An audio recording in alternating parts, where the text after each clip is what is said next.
키다리 아저씨라고 소설이 있는데 만화 영화라도 있죠.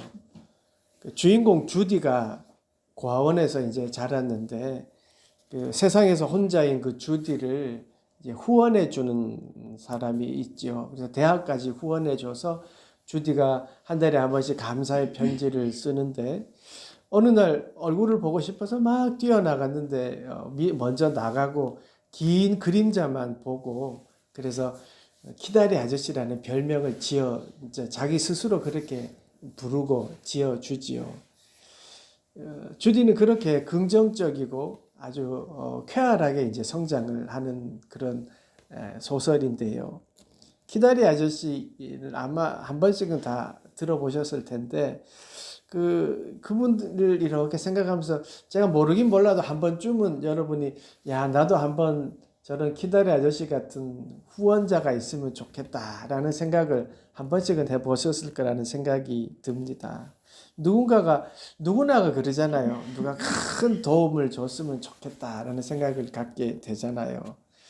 그런데 만약에 이 주인공 주디가 키다리 아저씨에게 많은 후원을 받기 위한 편지를 쓰고 또 그 금액에 관심을 가졌다면 많은 어린이들이 읽는 그런 또 유명한 소설이 되지는 않았을 것 같아요. 마찬가지인 것 같아요. 하나님의 자녀가요. 하나님께 관심이 있어야 돼요. 믿는 자들이라고 하면서 하나님보다가 만사형통 혹은 뭐 축복에만 관심이 있다면 그럼 좀 어떻게 될까요? 우리 기도를 한번 되돌아보게 되었습니다. 하나님만 원하고 바라고 기도하는 것보다는 어떤 만사형통 일이 잘 되기를 바라고 원하고 기도하는 모습을 보게 되었습니다. 그런 우리의 모습을 좀 되돌아보게 하는 그런 오늘 본문의 말씀입니다. 6절 말씀을 보면요. 누구나가 부러워할 일이에요. 뭐냐면 왕에게 요청을 하면 다 들어준대요. 상상으로만 가능할 것 같은 일이 일어났어요. 왕에게 구하는 것은 다 받는 자. 이게 이 사람이 에스라입니다. 6절 말씀 보세요. 이 에스라가 바벨론에서 올라왔으니 그는 이스라엘의 하나님 여호와께서 주신 모세의 율법을 익숙한 학자로서 그의 하나님 여호와의 도우심을 입음으로 왕에게 구하는 것은 다 받는 자이더니 왕에게 구하는 것은 다 받는 자라고 에스라를 소개하고 있습니다. 왕은요, 그래도 왕관의 무게를 견뎌야 되는 자잖아요. 모든 권력을 가지고 있지만 그 무게를 견뎌야 돼요. 근데 그 왕에게 요청하는 것은 다 준대요. 그러면 그 열매만 따먹는 사람 같은 거 아닙니까? 그러니까 에스라가 그런 자리에 있었어요. 어떻게 그런 자리가 될 수 있었을까요? 에스라의 신분은 포로예요. 포로의 신분이었어요. 아무리 바벨론의 말을 잘한다고 해도 그의 출신 순분 포로의 자손이었다라고 하는 것을 극복하기는 어려웠을 거예요. 아무리 능력이 뛰어나도 자국민이 아니라는 것에 대한 데미지는 있었을 거예요. 분명히 차별도 받았을 것이고 시기, 질투의 대상이었을 거예요. 그런데 그 모든 것을 견디고 이겨내었어요. 쉬운 일은 아니었을 겁니다. 그 세상 삶이요. 근데 무엇이 그를 견디게 했을까요? 그는 말씀입니다. 하나님의 말씀이에요. 에스라는 말씀에 익숙한 자라고 했잖아요. 그러니까 말씀으로 그것을 이겨내었던 거예요. 히브리어에 익숙하다라는 원어는요. 준비되었다. 준비되었다. 말씀으로 삶이 이게 스며들어서 하나님의 말씀대로 살 준비가 다 되어 있었다는 거예요. 그래서 익숙하다라고 하는 거예요. 말씀으로 기초가 된 삶을 살았던 에스라였어요. 그래서 그 말씀이 주는 힘으로 견딘 거예요. 그 갖은 수모를 이겨내고 그 자리에까지 올랐다는 것이죠. 그러니까 에스라에게 그 말씀이 힘이 되어서 하나님이 함께 하셨던 겁니다. 6절에 그 왕에게 구하는 것은 다 받은 자이더라의 앞 문장이 뭐예요? 그의 하나님 여호와의 도우심을 입음으로. 그렇습니다. 말씀으로 살아간 에스라에게 하나님이 말씀으로 함께 하셨어요. 하나님의 도우심의 은혜가 그에게 임했습니다. 이렇게 되니까 말씀으로 함께 하신 하나님이 있으니까 포로자의 신분도 뛰어넘었고 가진 질투의 압력 이것도 이겨내었습니다. 하나님이 견디게 도와주었습니다. 하나님의 손길이었습니다. 보이지 않는 하나님의 손길이었습니다. 물론 하나님이 직접 나타나가지고 에스라를 시기 질투한 사람들을 막 혼내주거나 그러지 않으셨어요. 그 삶 속에 함께 하셨습니다. 하나님의 인도하심이었고 에스라에게 힘이 되어주는 하나님의 말씀이었습니다. 하나님의 인도하심이 있어서 지금의 에스라가 있었습니다. 우리의 삶 속에도 마찬가지인 것 같아요. 하나님의 도우심, 보이지 않는 하나님의 손길이 있었기 때문에 지금 우리의 모습이 있는 겁니다. 우리의 삶을 한번 되돌아보십시오. 그때, 그 시간, 그 장소에 하나님이 계셨습니다. 좋았을 때뿐만 아니라 아프고 슬프고 정말 잊고 싶은 그 순간에도 하나님의 어루만짐의 손길이 분명히 있었습니다. 그리고 지금 이 순간에도 하나님은 우리를 하나님의 손길로 이끌어 주십니다. 이제 하나님에 관한 관심을 이제부터 좀 회복해 봅시다.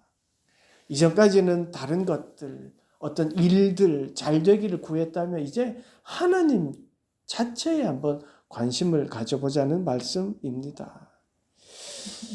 그리고요, 그 말씀을 가지고 이제 하나님의 말씀을 회복하고 그 말씀을 묵상하고 그리고 그 말씀을 나누는 삶에 우리가 좀 더 관심을 가져보자는 말씀입니다. 그렇게 하면 하나님께서 에스라에게 해주셨던 것처럼 견디는 힘을 우리에게 주시고 그리고 또한 하나님의 선한 손이 우리를 이끌어 주실 것입니다. 그래서 우리 하나님을 한번 바라보면서 우리가 견디고요. 하나님의 손길을 한번 기대하면서 한번 살아가 봅시다. 그리고 9절 말씀입니다. 9절 보시죠. 첫째 달 초하루에 바벨론에서 길을 떠났고 하나님의 선한 손에 도우심을 입어 다섯째 달 초하루에 예루살렘에 이르니라. 성경에서는요, 첫 달 초하루라는 표현은 아주 독특한 표현이고 중요한 의미가 있습니다.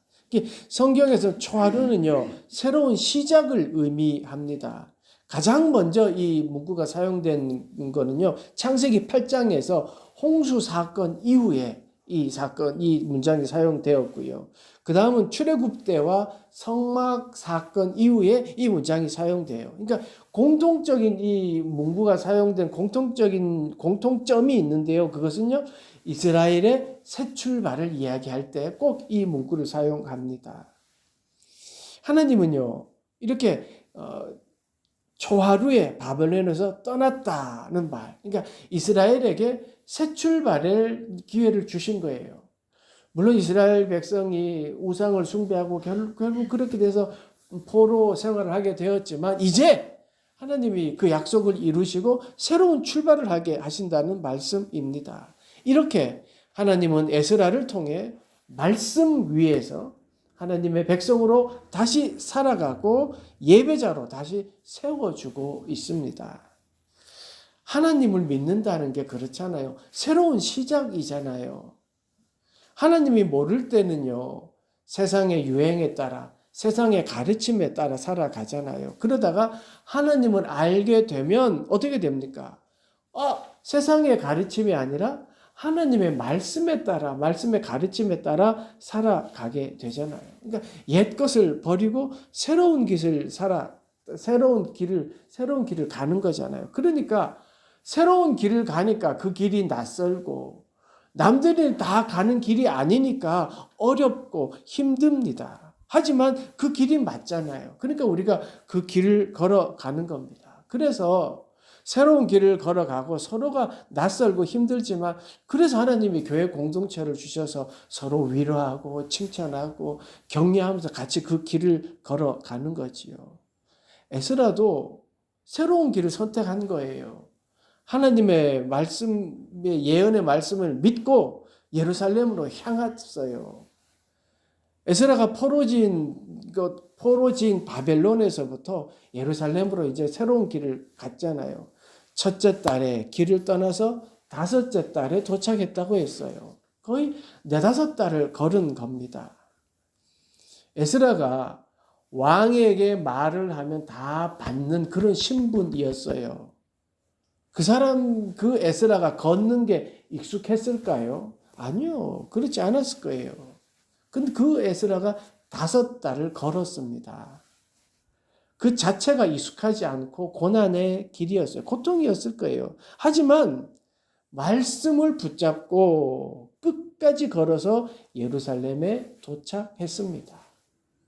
그런 것 같아요. 하나님의 인도하심이라고 하면 탄탄대로만 있을 것 같아요. 그런데 그게 아닐 수도 있어요. 아니잖아요, 지금. 걸어야 하고요. 돌부리에 걸려가지고 발이 깨지기도 하고요. 목이 말라, 정말 목말라 죽을 뻔 하는 것도 있는 거예요. 다만, 그 모든 것은 하나님의 인도하심이라 믿고 묵묵히 이겨내고 걸어갈 때 예루살렘에 도착했습니다. 내 앞에 드러나는 거는요, 깨진 발, 모래바람, 목마름, 상처들이지만 거기에 하나님의 도우심이 있었습니다. 그래서 무사히 도착했습니다. 에스더는요, 하나님의 선한 도우심이라는 걸 잘 알고 믿었어요. 그래서 예루살렘의 도착은 하나님의 선한 도우심이었다라고 고백하고 있습니다. 세상은요, 목적 달성, 성과, 아마 교회도 그런 게 들어온 것 같아요. 성과, 목표 달성, 이런 것들을 하나님의 도우심이라고 이야기하는데 아니에요. 그런 것이 하나님의 도우심이라고 생각하면서 실망하고 그러지 마세요. 에스더를 보세요. 에스더가 옮기는 길, 오는 길, 어려움이었어요. 거기에 있으면 왕에게 달라고 하면 다 받는 자였는데 하나님 말씀을 의지해서 그 먼 길을 걸어왔어요. 현실은 어려움이요. 형통한 건 없었어요. 하지만 하나님의 인도하심을 바라보고 걸어서 온 거예요. 하나님의 선한 도우심이 나에게 있었다라고 고백하잖아요. 에스더는요, 두 번째 귀환이에요. 에스더가 두 번 왔다는 게 아니라 첫 번째 귀한 자가 있었고 그다음 두 번째 귀한 자였어요. 첫 번째 귀환한 자들의 어려움을 익히 들어서 알았을 거예요. 그 첫 번째 귀환한 자들에게는요, 성전 공사를 조직적으로 방해하는 자들, 사마리아인들이 있었어요. 그래서 성전이 중단되었었습니다. 그 소식을 듣고도 다섯 달을 걸어서 온 거예요. 말하지 않는 많은 일들을 겪었을 것입니다. 하지만 그의 고백은 하나님의 선한 인도하심이 있었다라고 하는 거예요. 여러분, 이게 믿음 아닙니까? 펼쳐진 거는요, 되는 게 하나도 없어요. 고난과 고통뿐이에요. 오히려 옛 것이 더 좋은 것 같았음에도 불구하고 이 에스라의 입에는 하나님의 선한 손길이 있었다라고 고백해요. 이게 믿음이에요. 이렇게 하나님을 의지하는 자가 바로 에스라였습니다. 그리고 10절 말씀 보십시오. 에스라가 결심합니다. 에스라가 여호와의 율법을 연구하여 준행하며 율례와 규례를 이스라엘에게 가르치기로 결심하였더라. 에스라는요, 하나님의 자녀에게 제일 중요한 것이 무엇인지를 알았어요. 하나님의 백성에게 제일 중요한 게 뭐예요? 하나님이에요. 그러니까 하나님의 말씀을 연구하고 준행하고 이 규례를 따라 이스라엘에게 가르치기로 한 거예요. 하나님이 제일 중요합니다라는 것을 가르치기로 결심했습니다. 에스라를 소개하는 6절에 보면은요, 그는 이스라엘 하나님 여호와께서 주신 모세의 율법에 익숙한 학자로서 그의 하나님 여호와의 도우심을 입음으로라고 소개했어요. 하나님 말씀에 익숙했다는 거예요. 하나님 말씀을 잘 알았다는 거예요. 말씀에 능통한 사람이었어요. 말씀이 삶이 되었던 사람이었어요. 자기에게 익숙한 걸 가지고 민족을 가르치고자 결심한 거예요. 생뚱맞은 걸 가지고 와서 막 주입식으로 한 게 아니고요. 자기가 늘 잘 알고 익숙한 것을 소명으로 여겼어요. 아니 하나님이 그걸 소명으로 주신 거예요.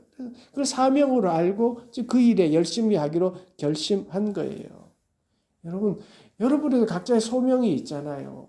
그 소명은요, 내가 잘하고, 내가 좋고, 내가 잘할 수 있는 그게 하나님 주신 소명이에요.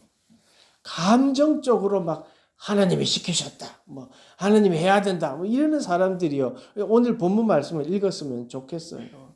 에스라는요, 남들이 보기에도 율법을 연구하고 가르치는 일을 잘하는 사람이다라고 인정받는 사람이었어요. 그래서 그 잘하는 것을 가지고 지금 백성에게 하나님만 믿으면 됩니다.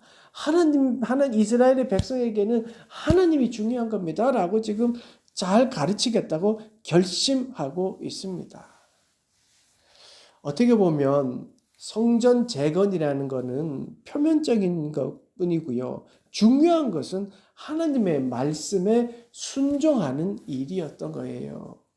에스더는 그래서 자신이 잘하는 그 하나님의 말씀을 연구하고 준행하고 그 깨달음을 민족에게 가르치겠다라고 결심한 거예요. 성전 건축 외형적인 것보다가 하나님이라는 것이 더 중요하다는 것을 지금 말씀하고 그래서 성전 건축에 더 힘을 더 불어 넣은 것이지요. 세상을 살아가는 우리들이요, 에스라처럼 근본을 잘 알았으면 좋겠습니다. 성전이란 건물이 아니라 하나님의 말씀을 연구하고 깨달은 대로 행하는 삶, 이게 믿는 자에게 더 중요하다는 것이지요. 우리가 그렇게요, 말씀에 순종하고 살아가면 하나님의 선한 손길이요, 가만히 있지 않을 거예요. 오히려 우리를 품어주시고 안아주시고 용기를 북돋워 주실 것입니다. 아마도 우리를 따뜻하게 안아주시며 잘했다 칭찬해 주실 것입니다. 사랑하는 여러분, 하나님 한 분이면 된다라는 믿음을 우리 가집시다. 하나님의 선한 인도하심의 손길을 기대합시다. 일이 잘 되고 만사형통, 그게 축복의, 그게 어떤 믿음의 결론이라고 맺지 마시고요. 하나님 한 분을 내가 정말 사모하고 기도하고 있는가를 생각해 보자는 겁니다. 하나님은 우리를 인도하고 계십니다. 분명히 보이지 않지만 분명히 우리를 주님의 사랑스러운 손길로 이끄시고 계십니다. 우리요, 순간적인 기적, 이것보다가 이거를 중요하게 여기는 것이 아니라 하나님 한 분을 더 귀하게 여깁시다. 어느 순간 우리는요, 어떤 성과, 기적, 이게 어떤 하나님의 나타나는 증거라고 생각하는데 아니에요. 하나님 한 분, 하나님 한 분만을 바라보면 그게 더 중요한 거지. 기적은 그 나중인 것이지요. 우리가 하나님의 함께 하심, 그것을 감사하며 살아갑시다. 그리고 나에게 주어진 귀한 은사들, 소명을 가지고 이웃을 섬기고 공동체를 섬기십시다. 내게 익숙하고 잘하는 것, 이거는요, 하나님이 세상을 섬기라고 준 하나님의 선물입니다. 그것을 숨기고 하지 마시고요, 드러내고 그것을 가지고 세상을 섬기고 가정을 섬기고 공동체를 섬기십시다. 그리고 우리 말씀을 사모합시다. 하나님이 우리에게 주신 말씀이잖아요. 하나님을 굳게 믿고 올바로 믿는 것처럼 하나님이 우리에게 주신 말씀을 묵상하고 깨닫고 그리고 말씀이 익숙해져서 또 그 말씀을 행하면서 살아간다면 하나님의 선한 손길이 우리를 도와주십니다. 하나님의, 사람의 손이 아니라 하나님의 손을 붙잡는 인생.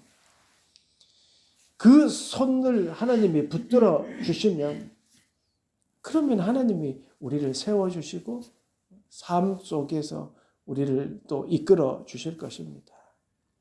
여러분의 걸음을 인도해 주신 그 하나님, 그분이 우리의 손을 붙잡고 나아가는 인생, 그런 삶을 살아가는 여러분 되시기를 간절히 축원합니다. 기도하겠습니다. 하나님의 손을 붙드는 인생이 되도록 도와주십시오. 사람의 손을 의지하는 것이 아니라 하나님을 붙들고 살아가는 우리 모두가 되어서 하나님의 선한 손길을 늘 경험하고 느끼며 살아가는 우리 모두가 되도록 인도하여 주시옵소서. 하나님, 아픔 가운데 또 치료 가운데 있는 모든 이들에게 하나님 함께 하셔서 하나님 잘 치료받고 회복되도록 인도하여 주시옵소서. 또한 우리가 늘 기도하는 자립 청소년들에게 용기와 힘을 더하여 주시옵소서. 우리의 삶을 늘 이끌어 주심을 감사드리며 예수 그리스도의 이름으로 기도드리옵나이다. 아멘.